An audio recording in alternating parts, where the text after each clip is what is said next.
你好，欢迎来到深夜听书小电台。今晚分享的这本书是《平凡的世界》。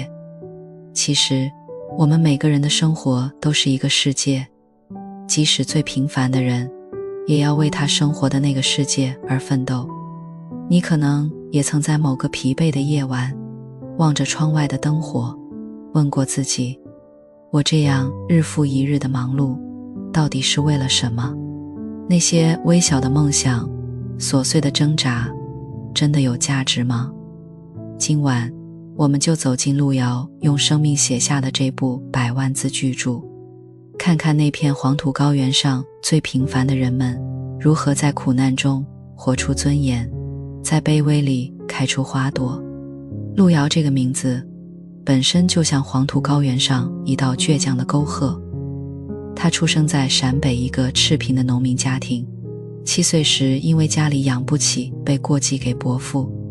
童年记忆里是饥饿、寒冷，是端着破碗在村里讨饭的屈辱。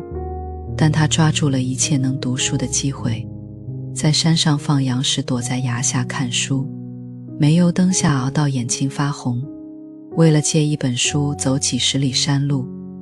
写《平凡的世界》时，他已经是凭借人生成名的作家，完全可以躺在功劳簿上，但他偏不。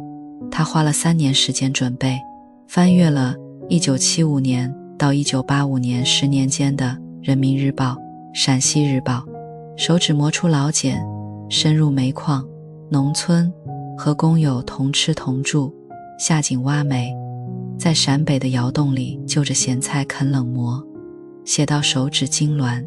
你知道最让我震撼的是什么吗？这部100多万字的书，他全部手写。写完第2部时，他已经吐了血。医生警告必须休息。他说，不行，我的书中人物正在等我。第3部是在榆林一家小宾馆完成的。他口述，弟弟抄写。1991年，《平凡的世界》获得茅盾文学奖，他去北京领奖的路费世界的。1992年，路遥因肝硬化去世，年仅42岁。他把自己活成了书中的人物，用生命去燃烧，哪怕知道火焰终将熄灭。他为什么要写这样一部书？他说，我要给卑微的人物以勇气和光亮，让他们知道自己是谁，可以走到哪里。故事开始于1975年，黄土高原上一个叫双水村的地方。那是冬天，县城高中的食堂里，学生们正排队打饭，有一个少年总是最后才来。孙少平，他穿着补丁落补丁的衣服，脚上的鞋露着脚趾。他要的是最便宜的黑面膜和清水煮白菜。他躲在角落，就着一点残汤，狼吞虎咽。你有没有过那样的时刻，因为贫穷恨不得把自己缩成影子？少平就是那样，但他有个秘密，他疯狂地读书。在破旧的图书馆里，他遇见了《钢铁是怎样炼成的》，遇见了红颜。书里的世界让这个每天只能吃黑馍的少年心里燃起一团火。他的哥哥孙少安是家里的顶梁柱，13岁就辍学，用稚嫩的肩膀扛起一家老小。他精明能干，是生产队队长，却改变布鸟家里年年缺粮、顿顿稀粥的困境。他爱着青梅竹马的田润叶，村支书的女儿，县城的小学老师。润叶也爱他，他把写满心事的纸条塞给他，少安哥，我愿意一辈子和你好。但少安蹲在河滩上，把那张纸条一点点撕碎，撒进黄河。他知道，一个泥腿子配不上吃公家饭的教师。他跑到外地，给自己娶回一个不要彩礼的山西姑娘秀莲。新婚之夜，他对秀莲说，这辈子我怕是要委屈你了。而润叶在家族的安排下，嫁给了他不爱的干部子弟李向前。你看，这就是那个年代普通人的爱情，不是败给了不爱，而是败给了现实，败给了身份，败给了懂事。改革开放的春风吹到了黄土高原，少安嗅到了机会，他牵头办起了砖厂，起早贪黑烧出的第一窑砖，让他激动地跪在窑口哭，日子好像有了盼头。少平高中毕业了，他不愿像哥哥一样被土地拴住一生，他要出去闯闯，看看外面的世界。他在黄元城的桥头，挤在一群懒工汉中间，等待雇主。最后他跟着一个包工头走了，住进没门没窗的毛坯房，干最累的活，搬石头，扛水泥，背上被石棱割得血肉模糊。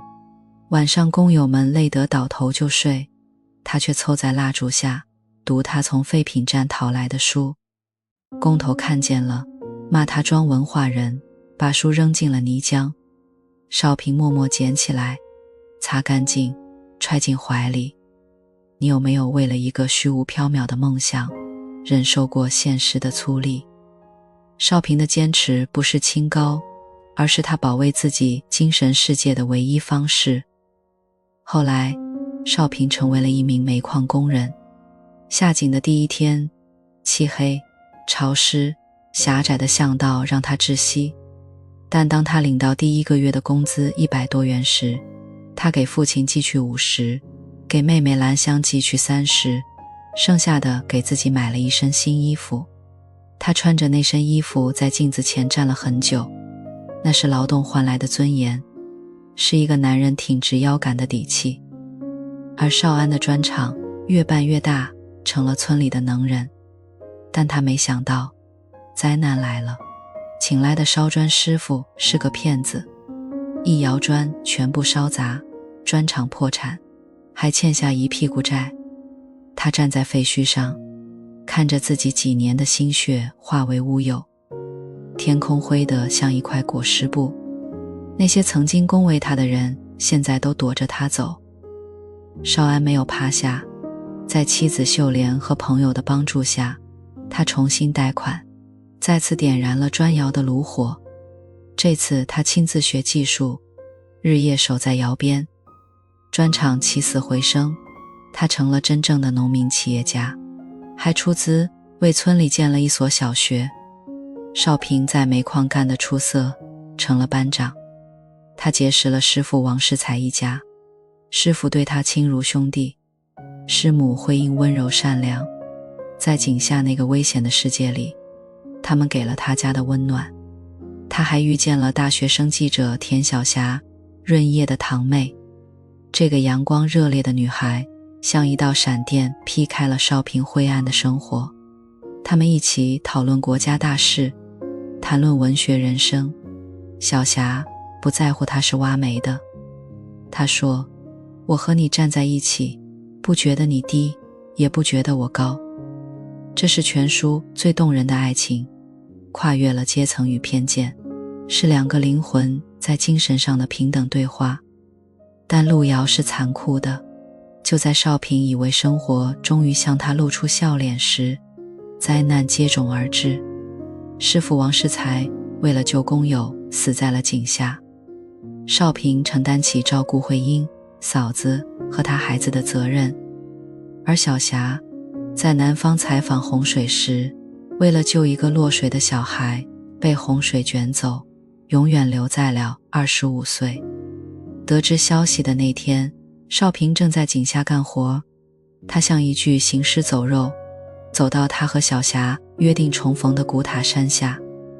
那里空无一人，只有漫山遍野的杜鹃花，红得像血，像燃烧的晚霞。路遥这样写。他站在山坡上，泪水像小溪一样在脸颊上流淌。他明白，他最珍贵的永远失去了。少安的妻子秀莲在小学建成庆典的那天咳出了血，她被确诊为肺癌晚期。这个陪她吃尽苦头，从未享过一天福的女人，倒在了生活刚刚变好的时候。如果一定要选一个最让我心碎的场景，不是小霞的死，也不是秀莲的病，而是少平在师父死后选择回到煤矿的那一刻。矿上领导赏识他，要调他去省城做办公室，这是多少人梦寐以求的逃离，离开这黑暗、危险、肮脏的矿井，走进明亮干净的办公楼。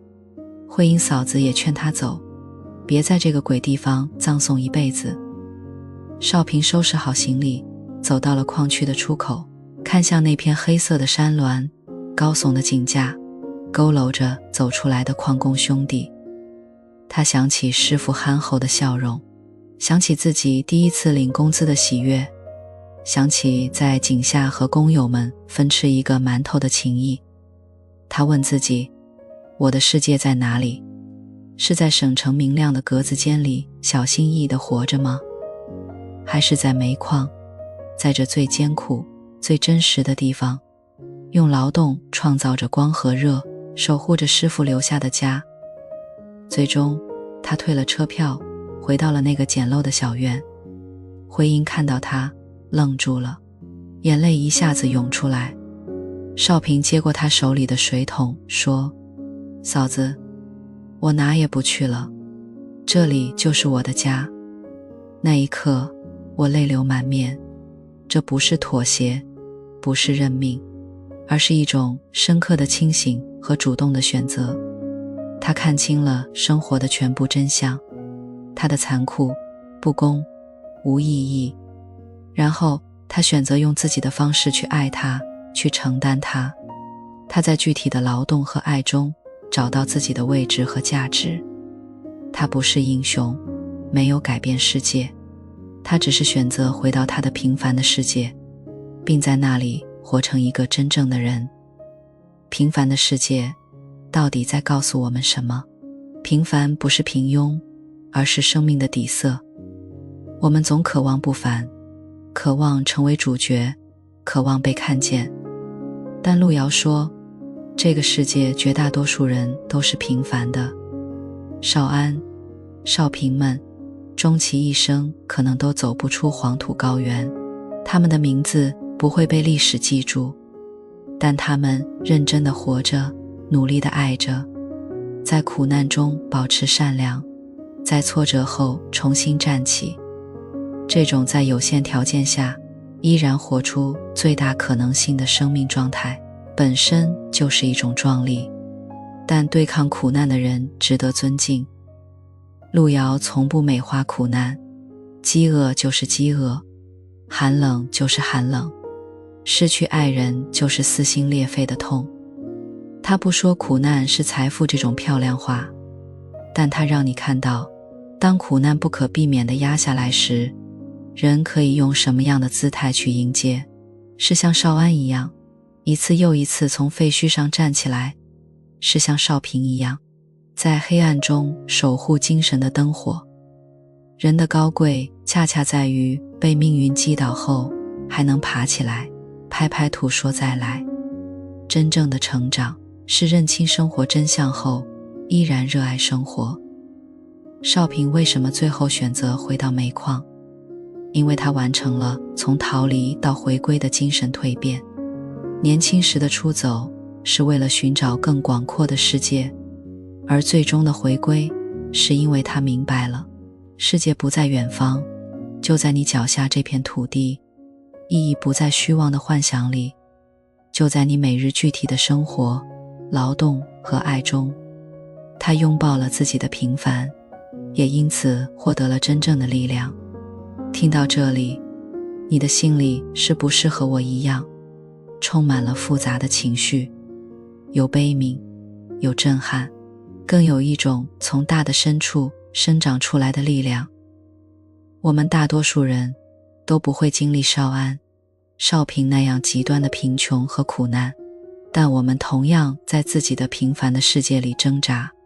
可能是大城市里加班到深夜的孤独，可能是小县城里一眼望到头的平淡，可能是理想被现实磨损的不甘，可能是付出没有回报的委屈。